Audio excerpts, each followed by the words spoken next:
Halo, apa kabar? Anak-anak kelas 5 yang luar biasa. Ketemu lagi dengan saya, Bapak Ujang Herman. Kali ini Bapak akan menyampaikan materi pembelajaran tematik, yaitu tema 2, subtema 1, pembelajaran 1. Untuk itu, kalian persiapkan diri, buku tematiknya persiapkan, dan sebelum melakukan kegiatan pembelajaran, sebaiknya kalian berdoa sesuai dengan agama dan kepercayaan masing-masing.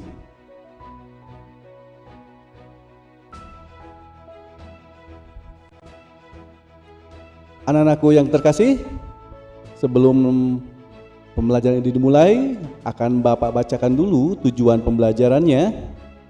Yang pertama, dengan membaca teks, siswa mampu menyebutkan informasi terkait dengan pertanyaan apa, di mana, kapan, dan siapa. Yang kedua, dengan menuliskan dalam bentuk peta pikiran, siswa mampu mempresentasikan informasi dari teks bacaan terkait dengan pertanyaan apa, di mana, kapan, dan siapa. Dan yang terakhir, dengan mencermati teks bacaan yang disajikan, siswa mampu menemukan informasi tentang organ-organ pernapasan hewan.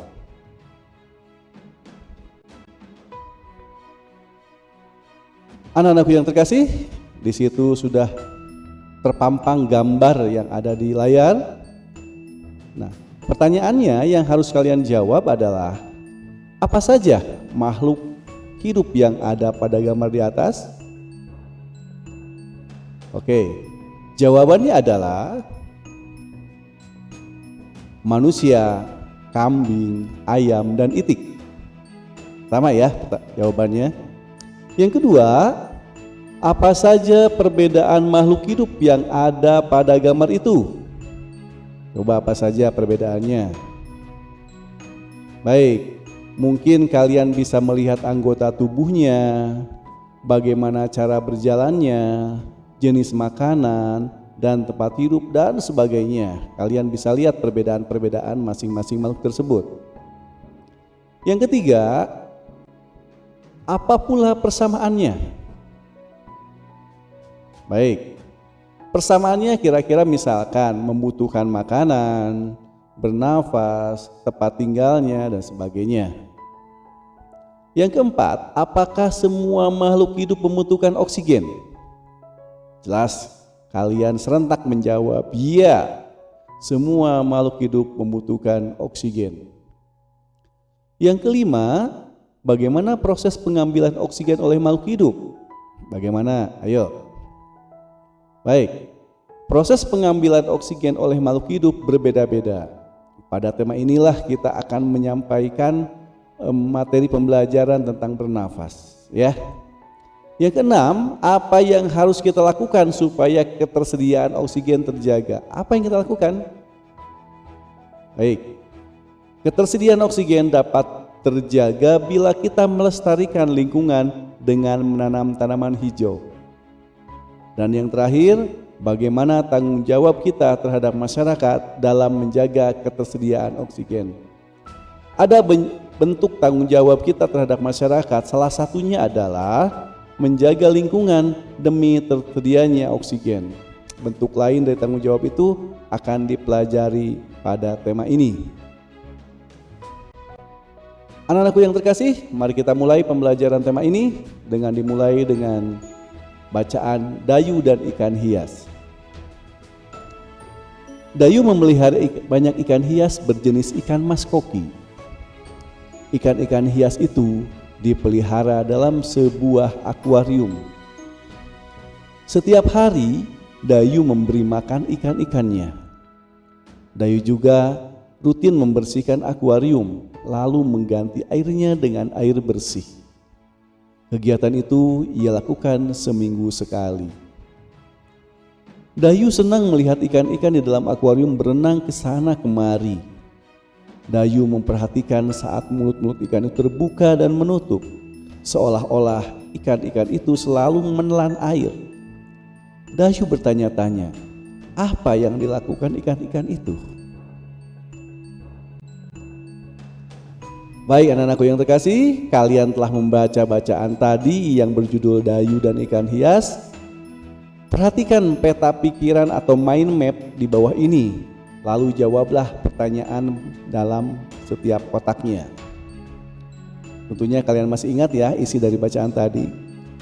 Pertama, pertanyaannya, apa nama jenis ikan hias yang dipelihara?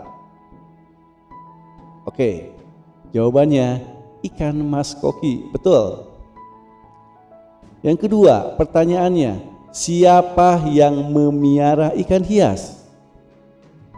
Tentu jelas ya, Dayu. Pertanyaan yang ketiga, di mana ikan hias itu dipelihara? Oke, dalam sebuah akuarium. Jadi ikan hias itu dipelihara dalam sebuah akuarium. Yang berikutnya, pertanyaannya, kapan ikan hias itu diberi makan? Ikan hias itu diberi makan setiap hari. Yang berikutnya, pertanyaan, kapan akuarium dibersihkan? Kapan akuarium dibersihkan? Oke. Akuarium dibersihkan seminggu sekali. Dan yang terakhir, pertanyaannya, apa yang diperhatikan Dayu saat melihat ikan-ikan hiasnya?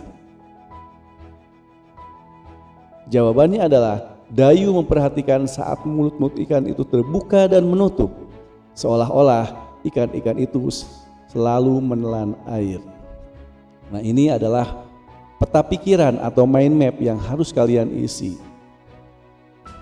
Nah, kesimpulannya, jawaban dari pertanyaan apa itu menunjukkan benda, keadaan, atau perbuatan.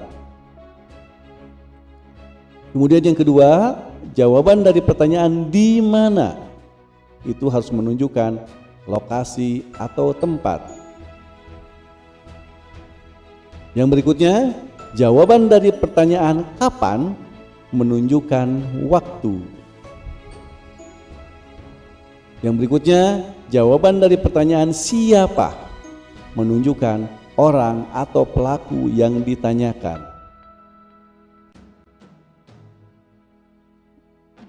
Anak-anakku yang terkasih, mari kita bahas tentang pernafasan pada hewan. Setiap manusia, hewan juga bernafas untuk mengambil oksigen dan membuang karbon dioksida. Namun, sistem pernapasan pada hewan berbeda dari manusia. Bahkan, sistem pernapasan pada hewan pun berbeda-beda sesuai jenisnya.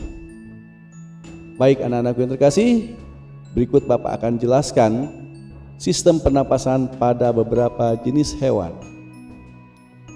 Yang pertama, alat dan sistem pernapasan pada cacing tanah atau vermes. Cacing tidak mempunyai alat pernapasan khusus.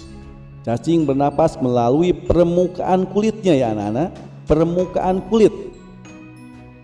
Kulit cacing selalu basah dan berlendir. Tujuannya adalah untuk memudahkan penyerapan oksigen dari udara. Oleh karena itu, cacing menyukai tempat yang lembab untuk menjaga supaya kulit tubuhnya selalu basah dan berlendir. Di bawah permukaan kulit cacing yang tipis terdapat pembuluh udara. Saat udara masuk melalui kulit, oksigen diikat oleh darah. Pada darah cacing terkandung hemoglobin sehingga mampu mengikat oksigen. Oksigen yang diikat oleh hemoglobin lalu diedarkan ke seluruh tubuhnya. Kemudian zat sisa pembakaran berupa karbon dioksida dan uap air dikeluarkan dari tubuh juga melalui permukaan kulit. Yang kedua, alat dan sistem pernapasan pada serangga atau insekta. Seperti hewan lain, serangga bernafas dengan mengisap oksigen dan melepaskan karbon dioksida. Namun, alat pernapasan serangga berbeda dengan hewan lain. Alat pernapasan serangga berupa trakea. Apa anak-anak? Trakea. Yaitu sistem tabung yang memiliki banyak percabangan di dalam tubuh. Percabangan trakea disebut trakeola. Trakea mengedarkan oksigen langsung ke semua sel tubuh dan organ serta menyerap karbon dioksida dari semua sel tubuh untuk dibuang. Udara memasuki trakea melalui pori-pori kecil di permukaan tubuh serangga yang disebut spirakel. Selanjutnya, udara beredar melalui pembuluh udara kecil. Sel-sel tubuh mengambil oksigen langsung dari pembuluh kecil itu. Karbon dioksida dari sel akan mengalir ke trakeola lalu dibuang melalui lubang spirakel.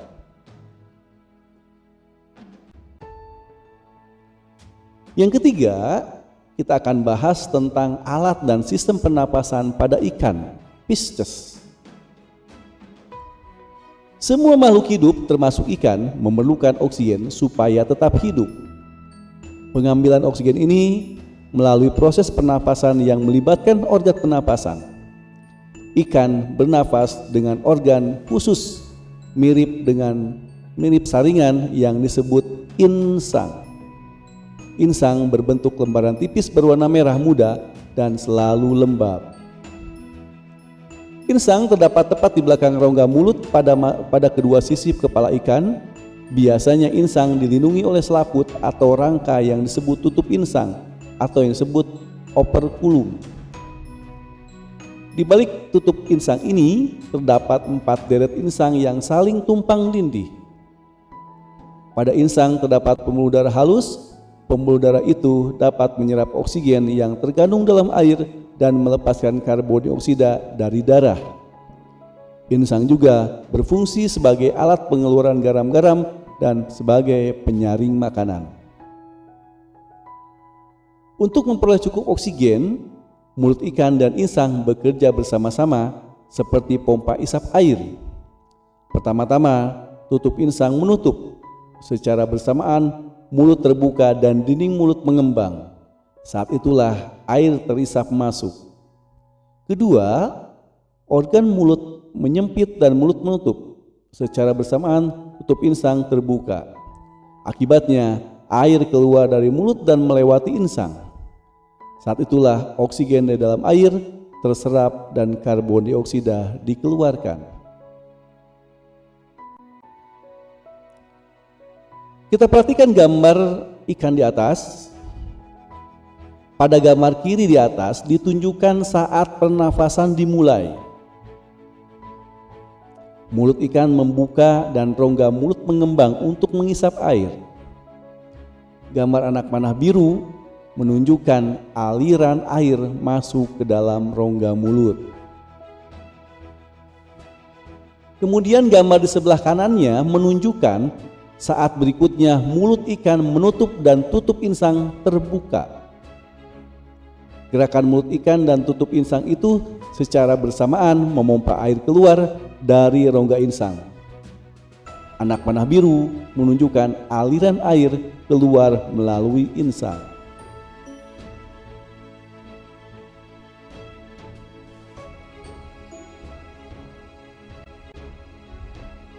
Yang keempat, kita akan bahas tentang alat dan sistem pencernaan pada hewan amfibi. Katak termasuk hewan amfibi, yaitu hewan yang hidup di darat dan di air. Saat masih berupa kecebong, katak hidup di dalam air dan bernafas menggunakan insang. Insang kecebong terletak di luar tubuhnya dan terdiri atas lembaran-lembaran kulit halus mengandung kapiler darah. Setelah umur 9 hari, kecebong bernafas menggunakan insang dalam. Insang dalam akan mengusut seiring mulai berfungsinya paru-paru dan katak muda pun tumbuh menjadi katak dewasa. Katak dewasa bernapas menggunakan paru-paru dan permukaan kulit. Di dalam paru-paru terdapat banyak gelembung udara yang sangat kecil, berselaput dan penuh dengan kapiler darah. Di dalam gelembung udara, oksigen diserap dan karbon dioksida dikeluarkan. Selain dengan paru-paru, katak juga bernapas melalui kulit. Permukaan kulit katak pun selalu basah agar memudahkan penyerapan oksigen dari udara.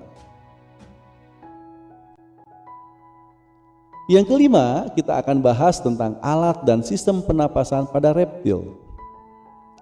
Hewan yang termasuk jenis reptil diantaranya adalah ular, kadal, cicak, buaya, dan biawak. Reptil bernafas menggunakan paru-paru. Udara masuk melalui hidung, lalu ke batang tenggorokan, lalu ke paru-paru. Paru-paru reptil terletak di dalam rongga dada dan dilindungi oleh tulang rusuk. Paru-paru reptil sederhana dengan beberapa lipatan dinding yang dapat memperbesar permukaan paru-paru. Namun, paru-paru kadal dan buaya lebih kompleks dengan beberapa belahan dan bertekstur seperti spons.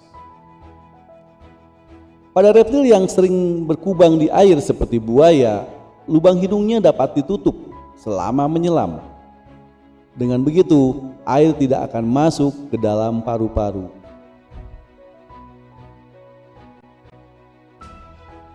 Yang keenam, kita akan bahas tentang sistem dan alat pernapasan pada burung, aves.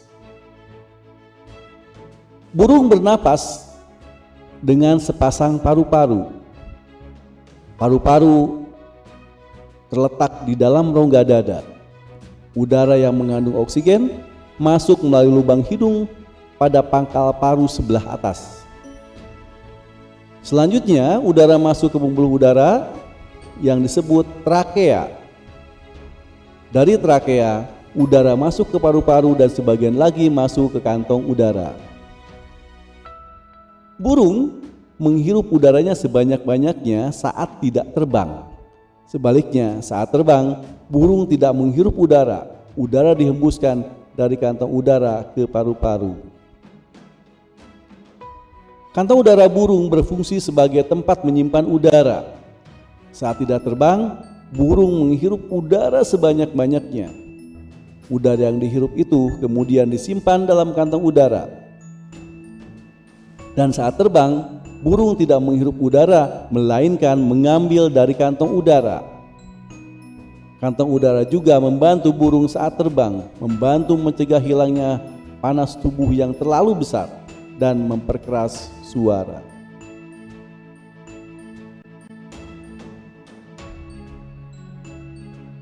Yang ketujuh, alat dan sistem pernapasan pada mamalia. Mamalia adalah jenis hewan yang menyusui anaknya. Ada dua jenis mamalia, yaitu mamalia darat dan mamalia air.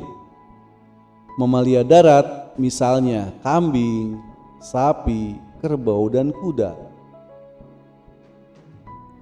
Mamalia air misalnya paus, duyung, dan lumba-lumba. Alat pernapasan mamalia darat terdiri atas hidung, pangkal tenggorokan, batang tenggorok, dan paru-paru. Perhatikan gambar organ pernapasan kuda sebagai berikut.